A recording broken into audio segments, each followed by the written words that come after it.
So you have this box right here, but you want some more space. Like you want the words down here and like space on top, because this just doesn't look good. Not gonna lie.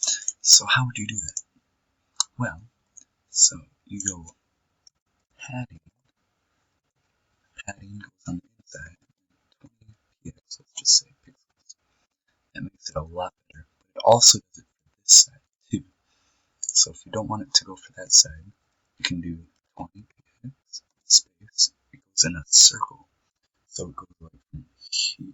I'm not even trying. It goes from here to here to here to here. So 20 px, 0 px, 20 px, and 0 px.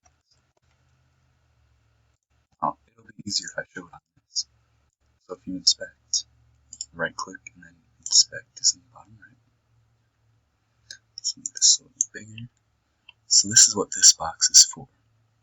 You can go through here and you can look at this first box, and then right down here we'll have 20, 20, 0, 0. But this, and that's about it. This margin, that'll be for another video. Tune back. Thanks for watching. Goodbye.